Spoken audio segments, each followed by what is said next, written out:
Well, this is an update on the header that we're going to be modifying.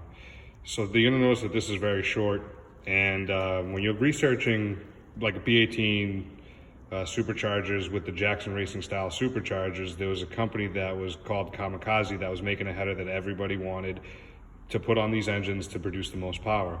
I can't find one for sale anywhere, so I found this Chinese knockoff that had really crappy welds and ports on the runners and a restrictive collector. What we did was we put the gasket on, held it in place. We used carbide bits and a die grinder to open these holes up. You can see there's still material right here that has to come out, and here that has to come out, and here, but the tops have already been gasket matched.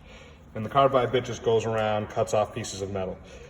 What our next task is to do on this is we need to modify this collector, and you can't really see in here, but deep down this hole where this pipe meets, it's kind of a steep restriction. So if I can eliminate this by cutting it and welding a 2.5 inch down pipe, I guess you would call it, to the rest of the system, that's going to give us essentially a Kamikaze header with the best flow. We'll heat wrap it, we'll use it, and hope for the best.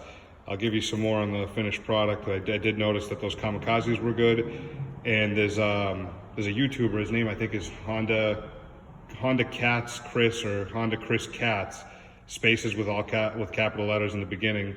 He has a very powerful B18c, and he used an LHT manifold that they made, and it looked just like this, minus these two were in the inside instead of the outside.